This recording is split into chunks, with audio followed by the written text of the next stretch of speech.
tal y como indica el título, hoy vamos a hablar acerca de una promesa de redención que recibe Moisés. Y quisiera hacer varias preguntas antes de entrar directamente en materia. ¿Quién quiere escuchar promesas de alguien cuando su situación es cada vez más agónica? ¿Quién prestará atención al discurso de esperanza que se le presenta cuando las circunstancias críticas te impiden pensar siquiera en el futuro? ¿Quién podrá apartar de su mente las preocupaciones, la congoja, el abatimiento anímico a pesar de oír palabras bonitas y bien engarzadas? Cuando uno se halla en una tesitura complicada de su vida, cuando alguien ya ha hecho oídos 1001 vez a las promesas de aquellos que buscan sus votos en tiempos electorales y no han visto una solución clara a su situación, y cuando constata que las palabras se las lleva el viento, es bastante difícil concentrarse en creer que todo irá bien. Como dicen en tantas y tantas series y películas, una especie de mantra trillado y poco alentador, ¿no? No sé si os habéis dado cuenta, pero eso está ahí a la orden del día, ¿no? Ya una dramática situación y parece ser que por lo menos los americanos suelen solucionarlo todo con el todo irá bien. Bueno, en fin. Claro, pero fijaos, cuando el gruñido salvaje del estómago ensordece las buenas intenciones verbales, cuando el dolor apaga el sonido de las gloriosas expectativas de los que no sufren ni padecen desgranan ante tu aflicción, cuando el duelo y la amargura han taponado tus pabellones auriculares para sentir únicamente el martilleante eco de tu desgracia, es bastante improbable que nada de lo que se diga, que nada de lo que se prometa tenga nada que ver contigo. Mi padre siempre dijo que no era lo mismo predicar que dar trigo. Las personas que se hallan en circunstancias desesperadas y críticas han dejado ya de confiar en las huecas propuestas de los que aparentemente quieren cambiar su infortunio en bienestar. Han dejado de apostar por tener fe una vez más en unas previsiones que no siempre suelen acabar sucediendo en su realidad particular e individual. Y mucha gente, además lo estoy notando mucho últimamente, mucha gente está harta de promesas. La gente lo que quiere son hechos. No sé si vosotros estaréis hartos ya de tantas promesas y solo queréis realidades. La gente solo anhela poder ver en su vida el efecto positivo de esos compromisos, el producto de la verdad, de lo palpable y de lo concreto. Porque ¿cómo podremos nosotros, como creyentes, como cristianos, acercarnos a personas inmersas en la miseria más absoluta a fin de presentarles un mensaje de esperanza y salvación sin haber resuelto y satisfecho su necesidad urgente y presente? El futuro se antoja bastante lejano, cuando la debacle personal es un estado del alma y del cuerpo aquí y ahora. Por eso hemos de aprender mucho de Jesús. Hemos de aprender mucho del Maestro de Nazaret, quien siempre supo aunar la sanidad física con un mensaje redentor y restaurador. Recordaremos la semana pasada que dejamos a Moisés expresando ante Dios una oración de decepción delante de Dios. ¿Recordáis? Si vamos hacia atrás en el tiempo, nos encontramos a los capataces de los hebreos recibiendo latigazos de parte de los otros, de los que eran representantes del faraón, de cómo se habían quejado amargamente delante de Aarón y Moisés, y Moisés al final le dice a Dios: ¿de qué está sirviendo todo esto? ¿De qué está sirviendo todo esto? Nos damos cuenta, ¿no?, de que Moisés se siente como una especie, un poquito defraudado, ¿no?, ante el plan de Dios de sacar a los israelitas de la tierra de Egipto. El faraón había rechazado la propuesta de adoración en el desierto de los hebreos y ahora encima, por añadidura, había aumentado la carga de trabajo sobre los hombros de los ya esclavizados hijos de Israel. Los capataces, ya lo vimos la semana pasada, están furiosos contra Moisés y Aarón, dado que están sufriendo en carne propia las mordeduras de los látigos egipcios, y Moisés estudia consternado el resultado de esta estrategia divina y clama al cielo pidiendo una solución al desánimo generalizado de sus compatriotas. Como dijimos en el estudio anterior, la semana pasada, salir de Egipto no iba a ser cosa de coser y cantar, ¿verdad que no? Todo lo contrario. Iba a requerir de mucha fe, iba a requerir de cantidades ingentes de paciencia, y Moisés, que parece en todo momento dispuesto a tirar la toalla y que se culpabiliza de todo lo que está acarreando su misión a sus hermanos hebreos, pues pide cuentas a Dios. Claro, cuando Moisés le dice: Señor, ¿de qué sirve todo lo que estoy haciendo? ¿De qué sirve todo este plan que tú has dicho que teníamos que llevar a cabo? Pues Dios se pronuncia, porque eso es algo que le honra a nuestro Señor. Y es que cuando nosotros, aun cuando vayamos con quejas, aun cuando vayamos con decepción y desilusión delante del Señor, el Señor nos contesta. Si lo hacemos con cualquier otro ser humano, pues puede ser que nos encontremos con la puerta en las narices. Pero cuando hablamos con Dios y lo hacemos desde la sinceridad de nuestro corazón, desde el dolor que hay en nuestro interior, al Señor nos escucha. Y por eso Dios se pronuncia ante el clamor de su siervo Moisés, y en lugar de reprocharle diciéndole: eres un hombre de poca fe, eres una persona siempre dubitativa, siempre poniéndole pegas a todo, siempre buscando la excusa, Dios lo respalda. Dios respalda de nuevo a través de sus promesas de redención a Moisés. Vayamos a los versículos del 1 al 8 de este capítulo 6 de Éxodo. Nos dice que Jehová respondió a Moisés: ahora verás lo que yo haré al faraón, porque con mano fuerte los dejará ir y con mano fuerte los echará de su tierra. Habló Dios a Moisés y le dijo: yo soy Jehová.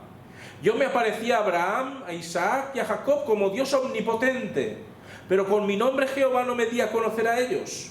También establecí mi pacto con ellos para darles la tierra de Canaán, la tierra en que fueron forasteros y en la cual habitaron. Asimismo yo he oído el gemido de los hijos de Israel, a quienes hacen servir los egipcios, y me he acordado de mi pacto. Por tanto dirás a los hijos de Israel: yo soy Jehová. Yo os sacaré de debajo de las pesadas tareas de Egipto, os libraré de su servidumbre y os redimiré con brazo extendido y con gran justicia. Os tomaré como mi pueblo y seré vuestro Dios. Así sabréis que yo soy Jehová, vuestro Dios, que os sacó de debajo de las pesadas tareas de Egipto. Os meteré en la tierra por la cual alcé mi mano, jurando que la daría a Abraham, a Isaac y a Jacob. Yo os la daré por heredad. Yo soy Jehová.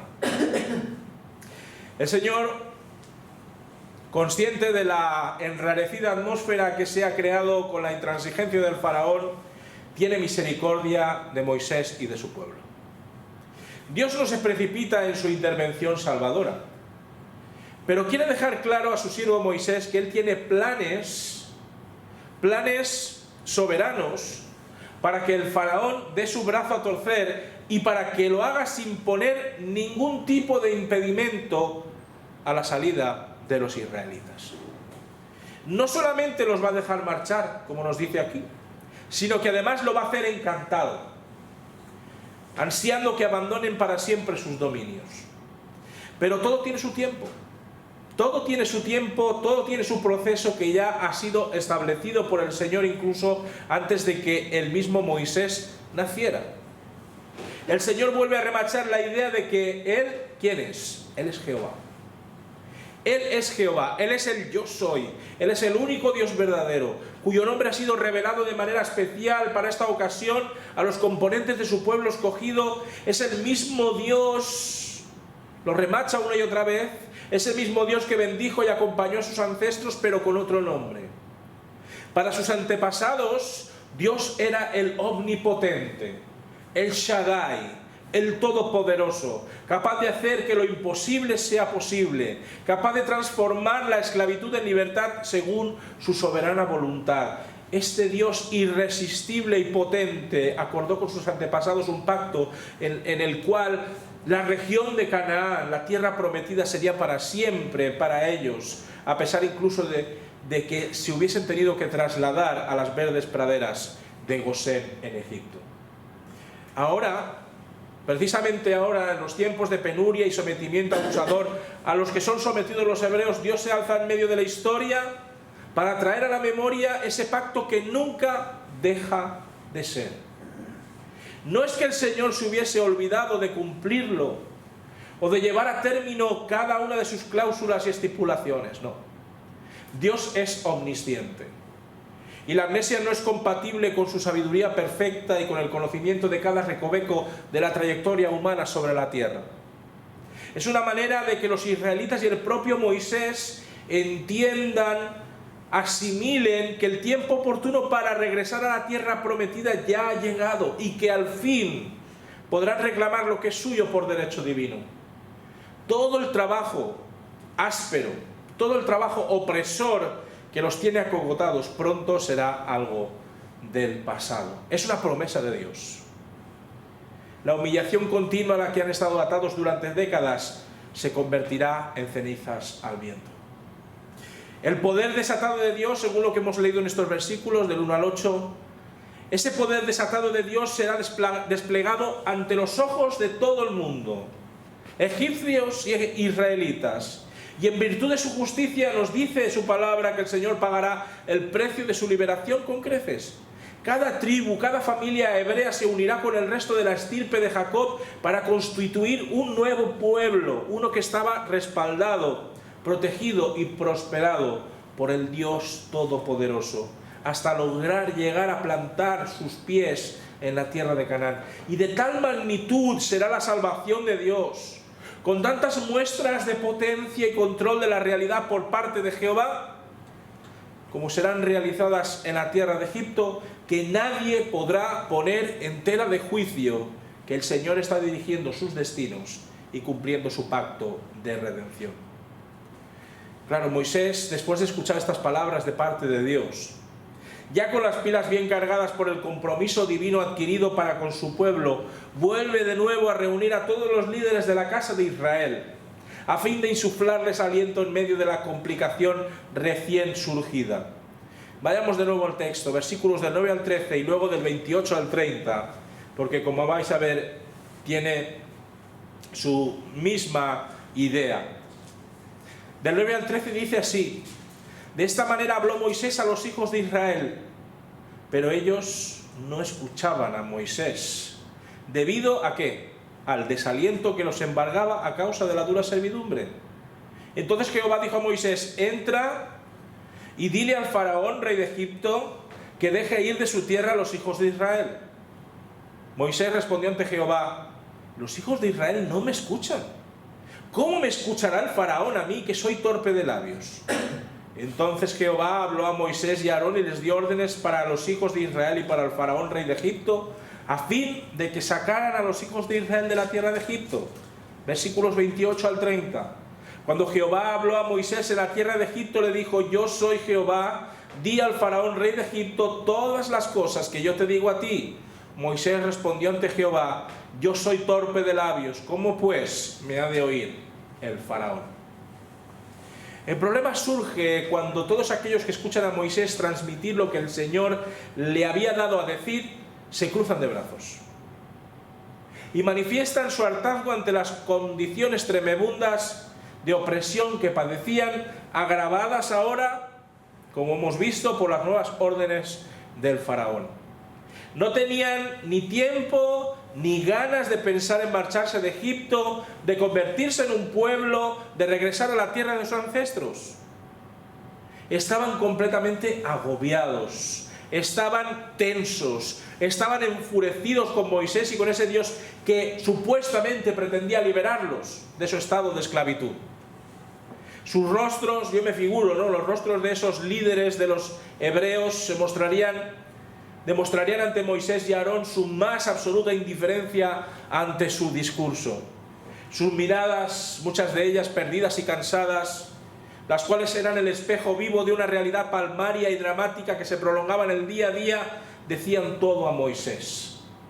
Hastiados ya de promesas y soluciones inmediatas, uno tras otro se van marchando de la reunión, resignados todos ante otra jornada extenuante bajo la dictadura de los cuadrilleros egipcios. No hay más cera de la que arde, y de cera, como podéis comprender, hay más bien poquita. Moisés entiende que su mensaje ha dejado de calar en el alma de sus compatriotas y entre entristecido y pesimista vuelve a presentarse ante Dios con un talante poco menos que positivo. El Señor, conocedor de esta actitud abatida por parte de los israelitas, sin embargo, no ceja en su empeño, en su voluntad por continuar presionando al faraón. Bueno, las cosas en realidad ya no pueden ir peor, ¿verdad? Ya no pueden ir peor. Jehová pide a Moisés de nuevo que vuelva otra vez a la corte del faraón en presencia del rey de Egipto y le vuelva a exigir, no ya que los hebreos vayan al desierto unos días para adorarle, sino que los deje marchar para siempre de Egipto. Bueno, Moisés se le llevaría las manos a la cabeza y diría, pero ¿qué me estás pidiendo, Señor?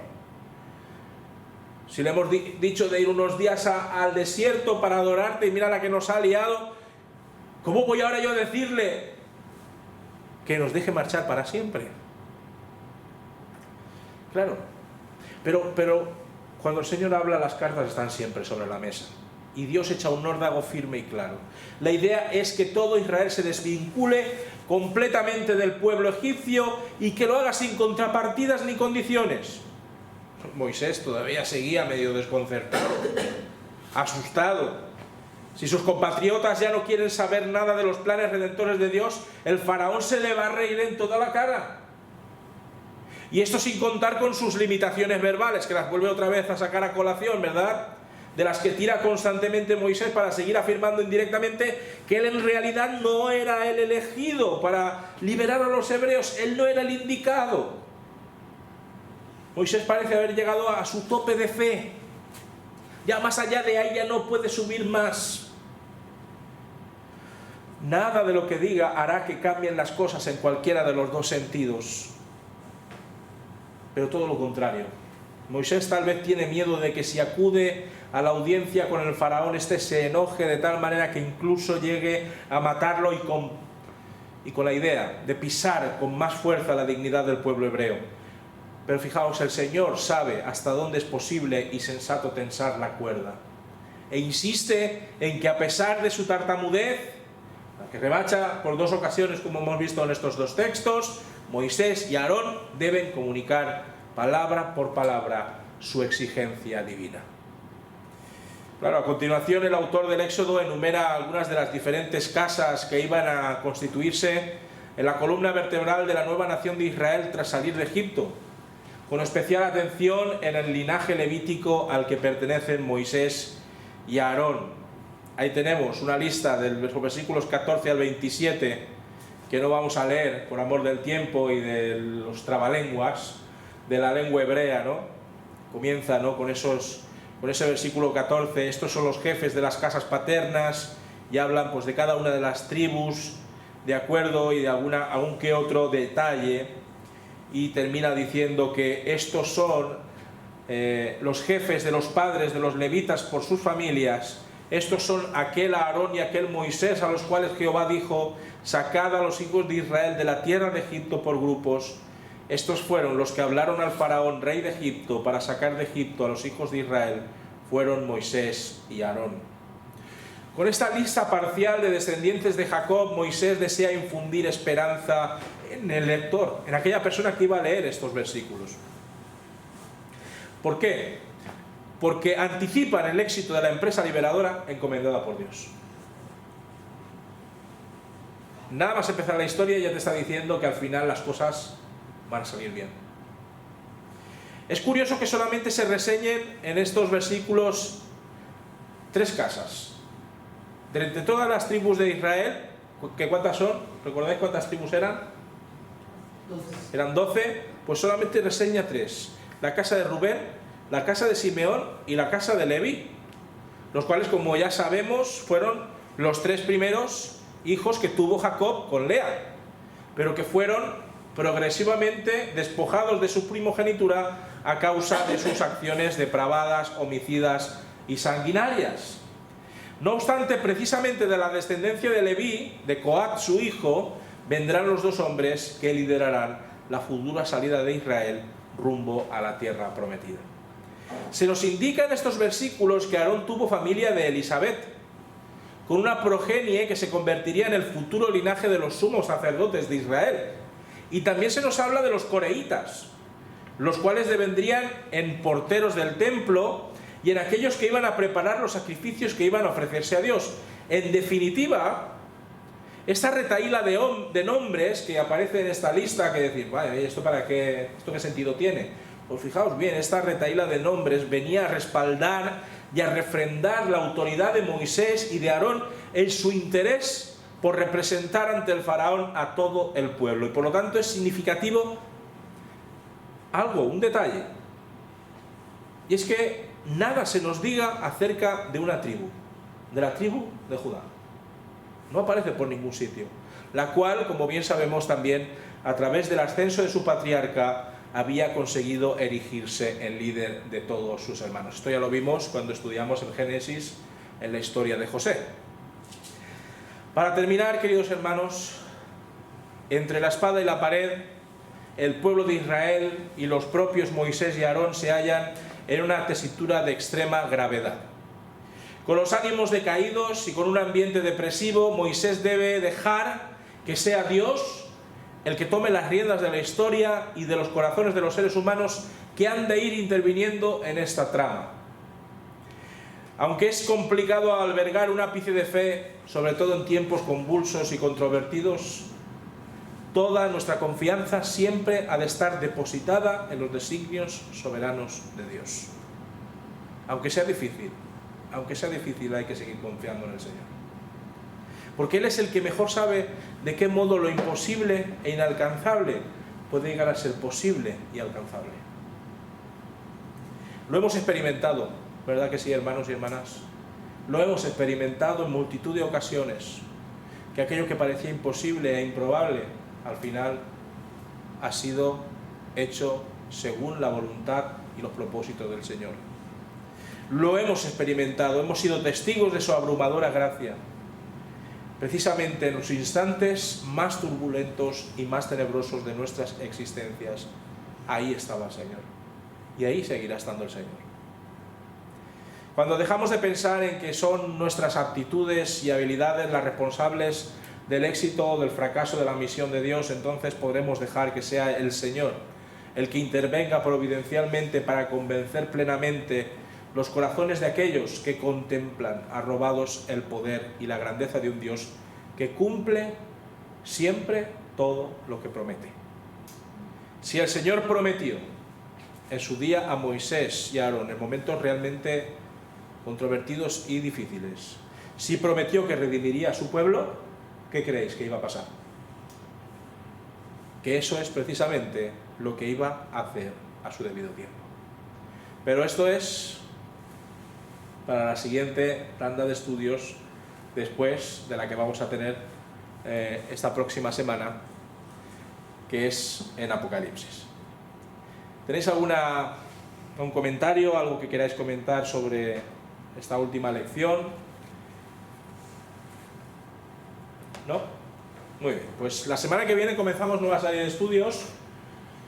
Recordaréis que ya estudiamos el Apocalipsis del 1 al 3, las cartas a las diferentes iglesias de parte del Señor Jesucristo, y ahora ya vamos a entrar directamente a los sellos y las trompetas del fin del mundo, ¿de acuerdo? Y vamos a hablar acerca de Apocalipsis capítulo 4, versículos del 1 al 11, donde veremos la adoración celestial, ¿de acuerdo? Así que os animo a que esta semana ya cojáis, vayáis a la última parte de vuestras Biblias, y en ese capítulo 4, versículos del 1 al 11, aquí sí que van a surgir muchas preguntas y muchas dudas, ya lo veréis, ¿vale? Las primeras no tanto, en los primeros 3 capítulos, pero a partir de ahora, pues, ya sabéis, el Apocalipsis tiene su particularidad, ¿no? Del tema de los simbolismos y todo, ya hablaremos un poquito acerca de ellos el próximo.